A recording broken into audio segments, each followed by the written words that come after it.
جزاکم اللہ خیر۔ علی بھائی اگلا سوال ہے، میری ایک بیٹی 2018 دسمبر میں پیدا ہونے سے پہلے ہی فوت ہو گئی تھی۔ ہم نے نہ تو اس کا جنازہ پڑھا اور نہ ہی غسل دیا، لیکن آج علی بھائی کا کلپ دیکھا تو غلطی کا احساس ہوا۔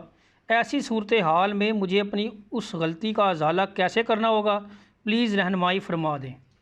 پہلے تو اللہ کی طرف رجوع لائیں اور پھر اللہ کا شکر ادا کریں کہ آپ کو مرنے سے پہلے یہ پتہ چل گیا ہے کہ جو آپ کو دین آپ کے بزرگوں نے سکھایا تھا وہ اس دین سے بالکل مختلف ہے جو دین کتابوں کے اندر ہے۔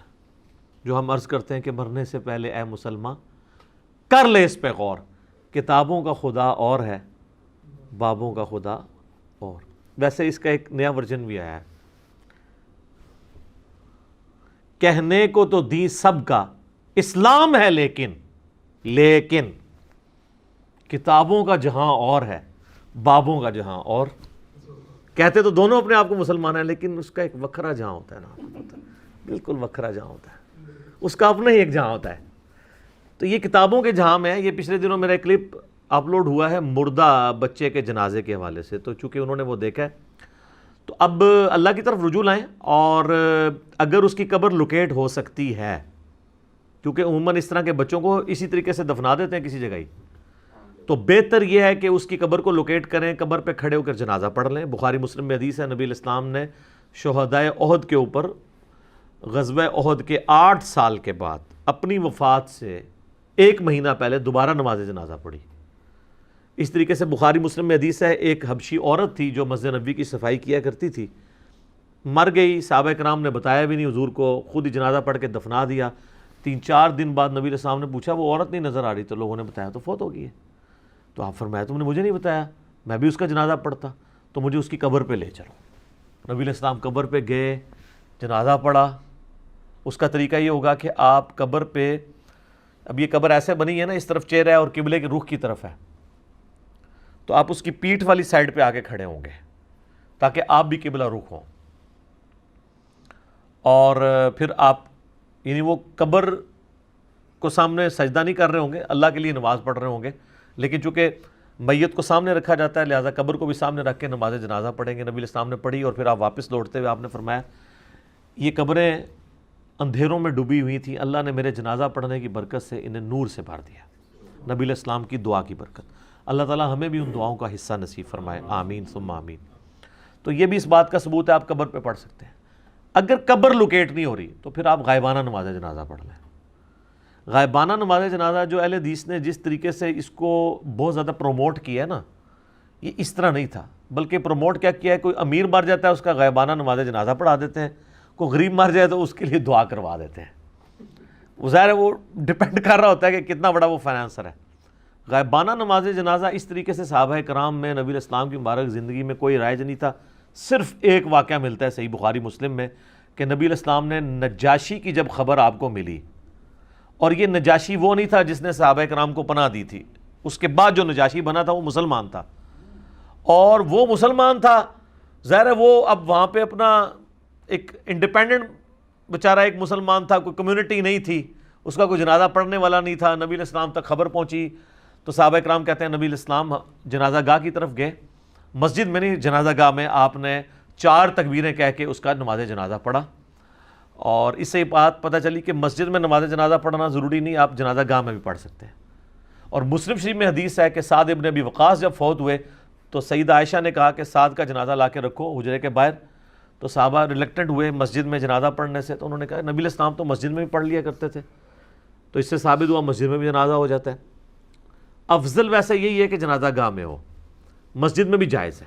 حرمین میں آپ دیکھ لیں ہر نماز کے ساتھ جنازے اٹھ رہے ہوتے ہیں، فرض نماز کے بعد وہ تھوڑا سا اذکار کا ٹائم دیتے ہیں اور ساتھ بھی اناؤنسمنٹ کرتے ہیں کہ 7-8 جنازے تو ایوریج ہر نماز کے وقت ہوتے ہیں، کیونکہ حرمین کے ارد گرد جتنے لوگ ہیں ان کی خواہش ہوتی ہے کہ وہاں جنازہ پڑھایا جائے۔ تو ایک دل کی تسلی کے لیے تو خیال اچھا ہے، باقی تو اپنے اعمال کے مطابق انسان اٹھایا جائے گا۔ تو اگر قبر لوکیٹ نہیں ہو رہی تو آپ غائبانہ نماز جنازہ پڑھ لیں، اور غائبانہ نماز جنازہ آپ گھر میں بھی پڑھ سکتے ہیں، مسجد میں بھی، کسی جگہ وہ تو آپ نے قبلہ رخ کھڑے ہونا ہے، اور اس کے لیے میت کا سامنے ہونا ضروری نہیں ہے۔ نبی علیہ السلام نے نجاشی کا پڑھا، صحیح مسلم میں آتا ہے آپ علیہ السلام نے ایک جنازے پہ 5 تکبیرات بھی پڑھی ہیں۔ اس میں پھر یہ ہوگا کہ پہلی تکبیر کے بعد سورہ فاتحہ ہوگا اور ساتھ ایک سورت، دوسری تکبیر کے بعد درود شریف، تیسری کے بعد دعا اور چوتھی کے بعد سلام، اور اگر 5 تکبیریں کرنی ہیں تو چوتھی کے بعد پھر دعا، کوئی اور دعا پڑھ لیں۔ مسلم شریف میں کئی ہیں، ایک تو مشہور حدیث ہے ابو داؤد ترمذی ابن ماجہ میں، اللہم اغفر لحینا و میتنا و شاہدنا، یہ والی دعا پڑھ لیں۔ یہ یاد نہیں ربنا آتنا فی الدنیا پڑھ لیں، یہ بھی نہیں آتی رب اجعلنی پڑھ لیں، کوئی سی معصورہ دعا پڑھ لیں۔ اور وہ جو میں نے بتائی تھی میت کے لیے جو صحیح بخاری میں تعلیقاً ہے، سنن کبریٰ البیہقی کے اندر موجود ہے، اللہم اجعل فرطوں و ذخروں و سلفا، اس طرح کے الفاظ ہیں کہ اے اللہ اس کو ہمارے لیے ذخیرہ بنا دے اور ایک ذریعہ بنا دے، یعنی سفارش کے طور پر، کیونکہ بخاری مسلم میں حدیث ہے جس کے 3 بچے مر گئے تو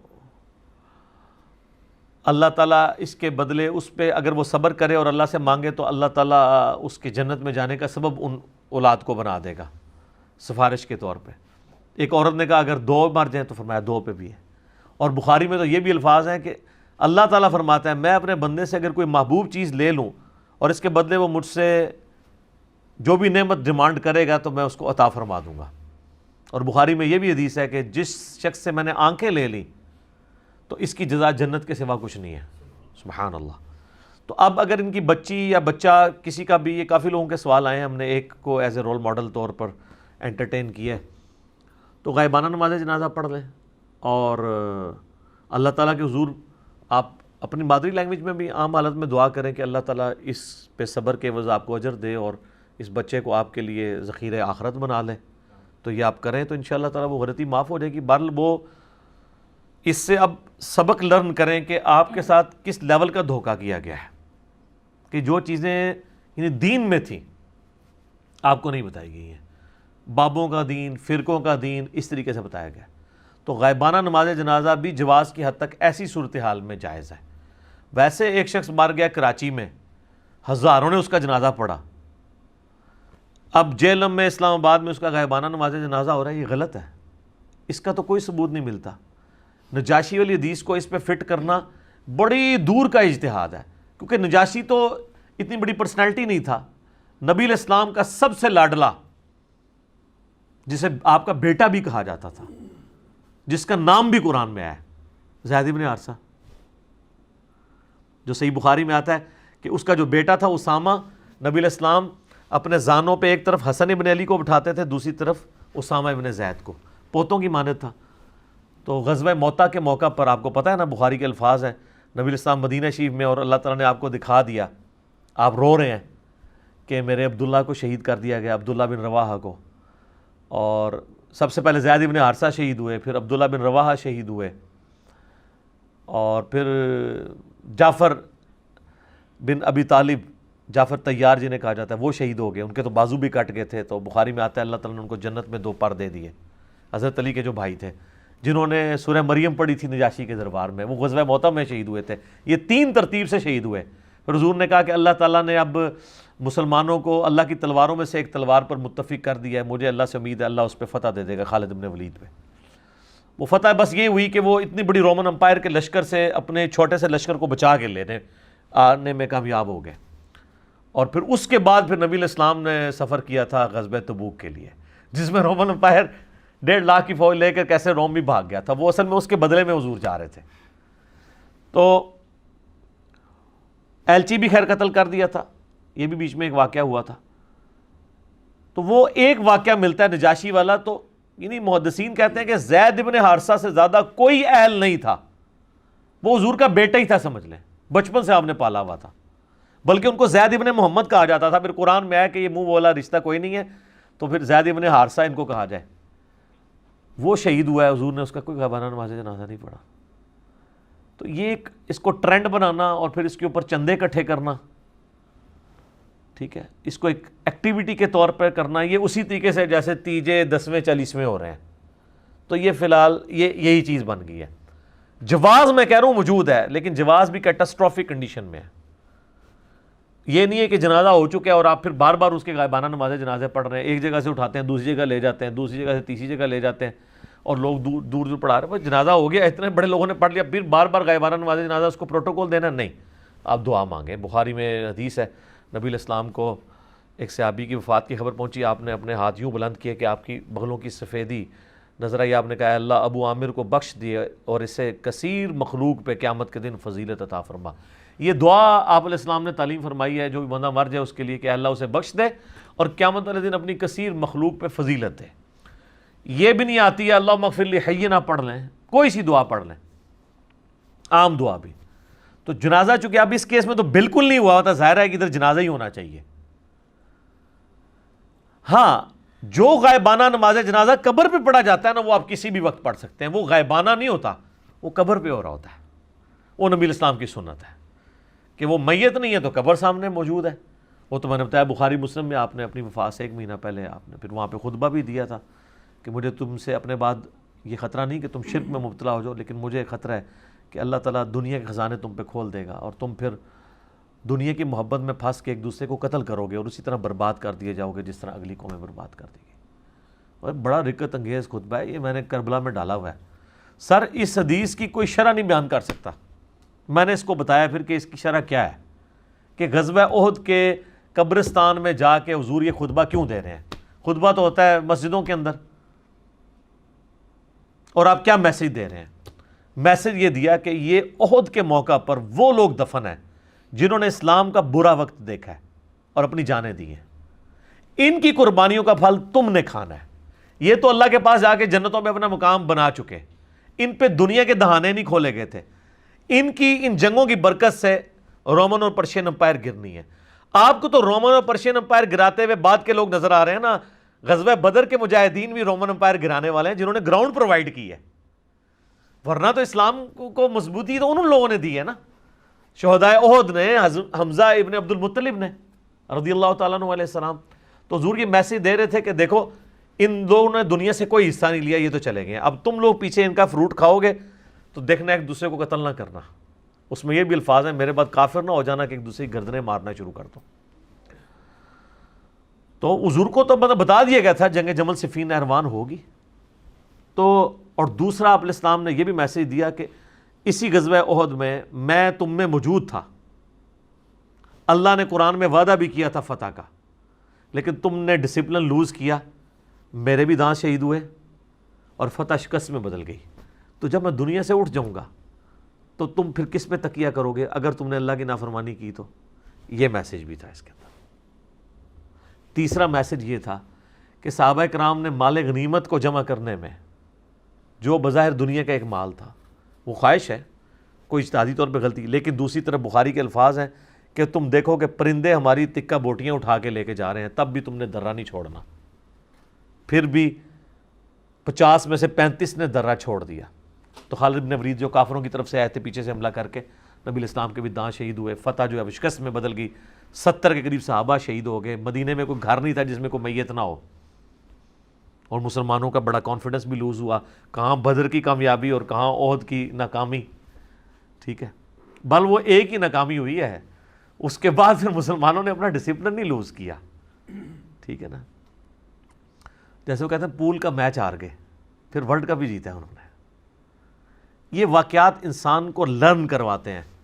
آپ ہمیشہ پازیٹیو چیزیں اس سے لرن کرتے ہیں کہ اچھا یار یہ تھوڑا سا مس ہینڈلنگ ہوئی، آپ اپنے آپ کو امپروو کریں، کچھ بھی نہیں بگڑا ہوا. تو نبی الاسلام نے یعنی ان کو یہ بتایا کہ دنیا کی محبت چھوٹی سی ایک ایکٹیویٹی مال غنیمت کی نے، اللہ کے نبی موجود ہیں تو فتح کو شکست میں بدل دیا ہے. تو اب بعد میں بھی دیکھنا دنیا کی محبت میں مبتلا نہ ہونا. یہ 3 اس کی تشریحات بنتی ہیں. تو بہرحال اس سے یہ پتہ چل گیا کہ قبر پہ جا کے آپ نماز جنازہ پڑھ سکتے ہیں. اس کو آپ غائبانہ تو ویسے نہیں کہنا چاہیے کیونکہ قبر سامنے موجود ہوتی ہے. اگر کوئی کہنا بھی چاہتا ہے تو چلے کہہ لے. تو اگر قبر لوکیٹ نہیں ہو رہی اس طرح کے بچے کو، چونکہ وہ اسی طریقے سے ہی دفنا دیا جاتا ہے، تو پھر ظاہر ہے کہیں بھی کھڑے ہو کے آپ پڑھ سکتے ہیں. اکیلے بھی پڑھ سکتے ہیں، کسی مولوی کو بلانے کی ضرورت نہیں. نبی الاسلام نے بھی اکیلے پڑھا تھا، تو نماز جنازہ آپ اکیلے بھی پڑھ سکتے ہیں. اور ابھی تو لوگوں کے ساتھ یہ بھی پرابلم آ رہی ہے، جو لوگ کتاب و سنت کے منہج پہ آئے ہیں نا، بیچاروں کے گھر والوں میں سے کوئی فوت ہوتا ہے تو وہ عموماً حنفی مولوی آتے ہیں، وہ تو نماز جنازہ میں سورہ فاتحہ ہی نہیں پڑھتے.